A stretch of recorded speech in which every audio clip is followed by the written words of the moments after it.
नमस्कार दोस्तों एनटीए अपने नीट रिजल्ट को लेकर अभी सुर्खियों में छाया हुआ है। और जो सुप्रीम कोर्ट में याचिका लगाई गई थी नीट काउंसलिंग की रोक के ऊपर, उस पर भी सुप्रीम कोर्ट ने फैसला सुनाते हुए नीट काउंसलिंग पर रोक लगाने से इनकार कर दिया है। और इस वीडियो में हम ये जानेंगे कि कौन से वो सवाल है जो एनटीए पर लगाए गए थे और उस पर प्रेस कॉन्फ्रेंस के अंदर एनटीए ने क्या जवाब दिया है। तो सबसे पहले हम ये जानेंगे कि ये जो नीट काउंसलिंग पर रोक लगाने वाला मुद्दा है ये क्या है।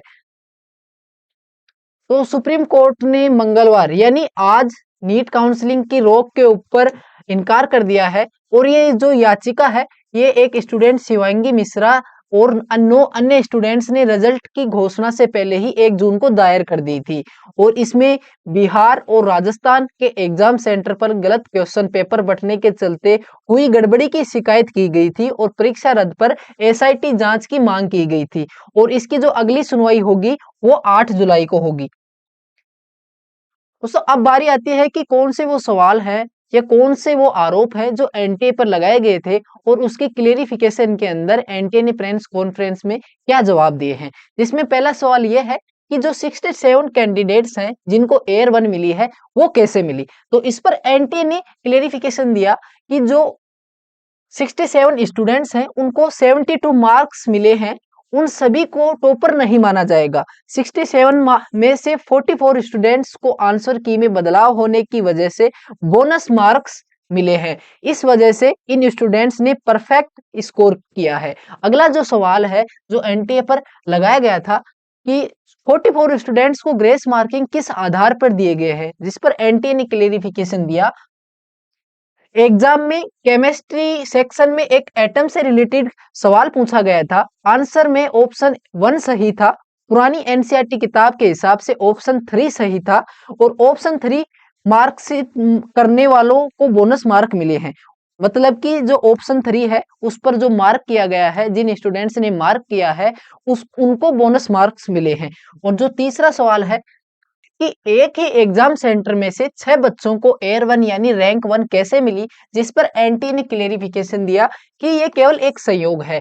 जिस सेंटर से ये 6 टॉपर निकले हैं उसका एवरेज रिजल्ट देश के बाकी सेंटर के रिजल्ट से पहले से ही ज्यादा है। मतलब एनटी ने ये कहा कि जो एग्जाम सेंटर से ये 6 टॉपर निकले हैं उस एग्जाम सेंटर का एवरेज रिजल्ट है जो बाकी देश के सेंटर हैं उनसे ज्यादा है। अगला जो आरोप लगाया गया था कि मार्किंग स्कीम के हिसाब से मैक्सिमम स्कोर 720 या 716 हो सकता है, फिर 718 या 719 मार्क्स कैसे मिले। तो इस पर एनटीए ने क्लेरिफिकेशन दिया कि टेक्निकल प्रॉब्लम की वजह से जिन कैंडिडेट्स का समय बर्बाद हुआ है उन्हें ग्रेस मार्क्स दिए गए हैं, इसी वजह से टोटल मार्क्स 718 719 हो गए हैं। और जिस पर अगला जो सवाल है आरोप लगाया गया था उस पर यह था कि जो तय डेट से मतलब कि जो निर्धारित की गई थी तारीख उससे 10 दिन पहले ही रिजल्ट क्यों जारी किया गया। जिस पर एनटीए ने क्लेरिफिकेशन दिया कि 23 लाख स्टूडेंट्स यानी 23 लाख स्टूडेंट्स का एडमिशन प्रोसेस समय से पूरा हो, इसलिए एग्जाम रिजल्ट 30 दिनों में ही डिक्लेयर कर दिया गया। दोस्तों देखना अब यह है कि क्या एनटीए पर ये जो आरोप लगाए गए हैं वो अगली सुनवाई के अंदर सही साबित होते हैं। क्या जो स्टूडेंट्स की मांग है वो सही है या गलत है, दर फैसला किसके समर्थन में आएगा, मतलब एनटीए के समर्थन में आएगा या जो नीट स्टूडेंट्स हैं उनके समर्थन में आएगा। अगर आपको ये वीडियो अच्छी लगी हो तो इसे लाइक शेयर सब्सक्राइब जरूर करिए। धन्यवाद।